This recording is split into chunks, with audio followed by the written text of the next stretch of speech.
The flash of military drills lights up the skies over the Taiwan Strait. In Taipei, the hum of Patriot missile defense systems is a constant, a stark reminder of the tension gripping the region. These are not just abstract war games, they are a daily reality for millions.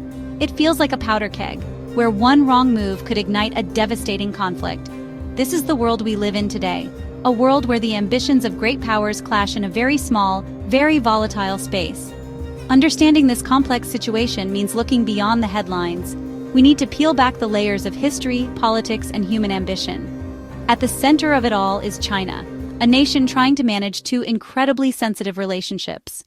For decades, China has been North Korea's most important ally.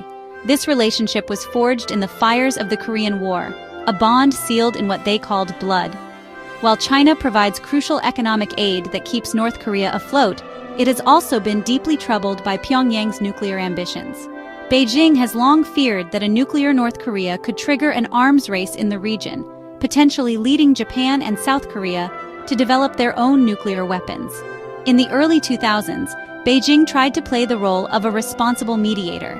It hosted the six-party talks involving North Korea, South Korea, the United States, Japan, and Russia. The goal was to persuade North Korea to abandon its nuclear weapons program in exchange for aid and security guarantees. However, these talks ultimately faltered. North Korea continued its nuclear tests, defying both international pressure and its supposed ally, China. Now let's turn our attention across the sea to Taiwan. For Beijing, Taiwan is not just a foreign policy issue. It is a core part of its national identity. The Communist Party has staked its legitimacy on the eventual reunification of Taiwan with the mainland. This is the reddest of red lines for Beijing's leaders. This is where the story gets really interesting. China's approach to North Korea often changes depending on what is happening with Taiwan. When relations between the United States and Taiwan are calm, Beijing has shown more willingness to cooperate on reining in North Korea. But when tensions over Taiwan flare up, the dynamic shifts dramatically.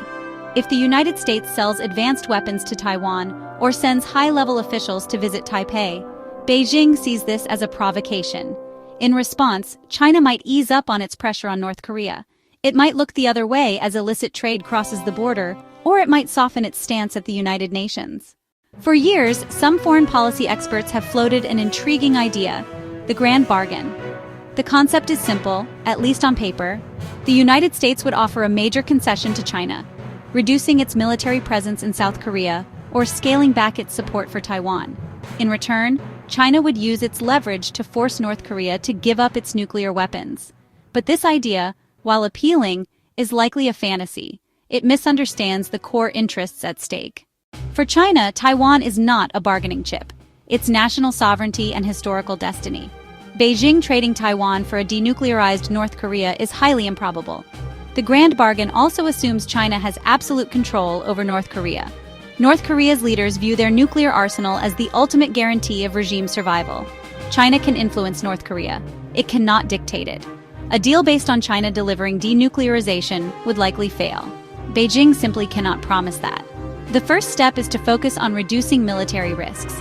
Establish clear and reliable channels of communication between the militaries of the United States and China. Ships and planes operating in close proximity in the Taiwan Strait. A simple misunderstanding could spiral into a crisis. Regular dialogues and clear protocols can help prevent accidents and ensure competition does not escalate into conflict. Building guardrails to manage the rivalry, even as political disagreements remain. Secondly, diplomacy must be patient and persistent. Instead of swinging between confrontation and neglect, keep a consistent effort to engage on multiple levels.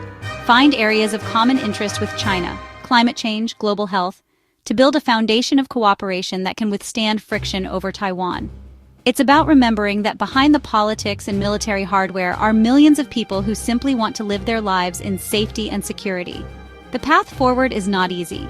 It will require compromise, restraint, and a willingness to see the world from the other's perspective. By taking small, constructive steps and keeping the focus on preventing conflict, we can hope to navigate these treacherous waters and build a more peaceful future for the region and the world. Peace is not an event. It is a process that requires long-term commitment to dialogue, even with those we deeply disagree with.